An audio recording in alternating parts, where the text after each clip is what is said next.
What's the latest with Zeke? What are you hearing? So I think that the Cowboys are willing to pay him close to or more than Todd Gurley. Like, they're willing to replicate the contract. What they're not willing to do is blow up the market the way the Gurley contract blew up the market last year. And I think with all of these guys, it's complicated, but with all of these guys, with Dak, they're willing to go over 30. With Amari, I think they're willing to pay him in the top 5 at his position. And with Zeke, I think they're willing to go where the Rams went with Todd Gurley. The thing is, they've done such a good job drafting. There are other guys they've got to take care of too. Byron Jones has turned into a pretty good corner. Jalen Smith, great story at linebacker. Stephen Jones told me yesterday, this is as deep a team as he's had since the 90s. And I'm not. By the way, I would back that up. Yeah. Normally, we always joke about the hyperbole from the Jones family. Certainly last year when they were talking about how close they were to the Rams offense, and a lot of people are like, really funny. You know, Tavon Austin is the only thing that you could possibly replicate it. They're not. I think they're Super Bowl worthy if everybody's happy and paid and ready and healthy. And his whole point was, we're not trying to save money for the franchise. He's like, we want to take care of everybody. And at the same time, he acknowledges it's not Zeke's job or Dak's job or Amari's job to manage our cap. And so that's sort of the hard thing. I think right now they view all of these guys, and Zeke's issue, I think, was that he's not in a contract year because they got the 5th-year option on him the way Amari or Dak are.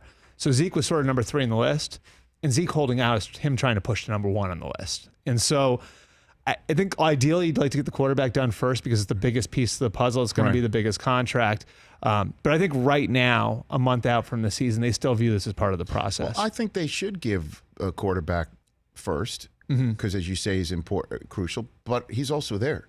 Yeah. So, if you're going to, that's something you need to do to, at some point, just a little bit, tell the rest of your team, like, if you want to talk turkey, you got to be in here. That said, Zeke is that important. They've got it. They have to pay him. They have to get him in week 1 for the Giants with the Redskins right behind him. Those are 2 crucial games if you want to win your division right off the bat. Sometimes I think it matters which order you pay guys in, right? Like, because the locker room is paying attention to who you're paying.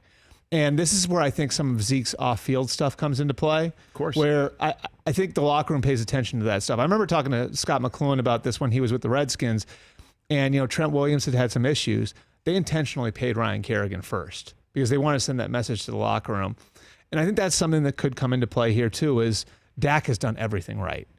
Ever since he got into the pros, he's done absolutely everything right, been an A-plus leader for them. And so maybe it makes sense for them with a young locker room.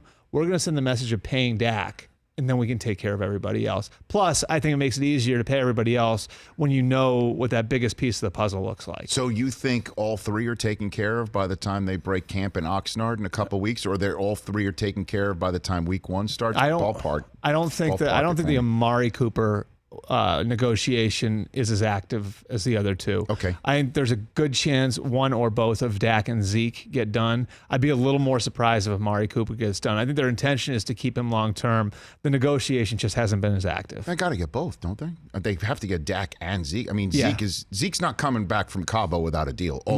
Although I mentioned on Friday's show, the television audience missed it because we were just radio only, that the reason why maybe the Joneses are sitting back in any way, shape, or form, period, is that their leverage swings back more in Dallas's way as Zeke gets closer to missing an actual paycheck in week 1. Right. There's no question about that. The other thing I think you have to pay attention to here, if you're Zeke, right?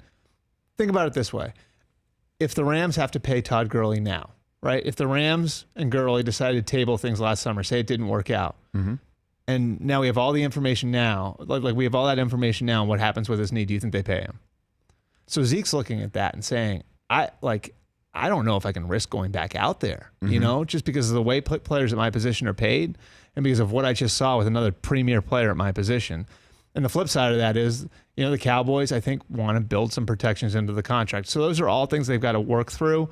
I'm with you. I think the real sort of tension point is week 1. I don't think we're there yet. And I think when we get closer to the start of the season, that's when you start to see, okay, this is the Cowboys' real best offer, and this is how far Zeke is really willing to come down. For more of The Rich Eisen Show, tune to Audience Channel 239 on DirecTV for free on BR Live or download the Rich Eisen Show app.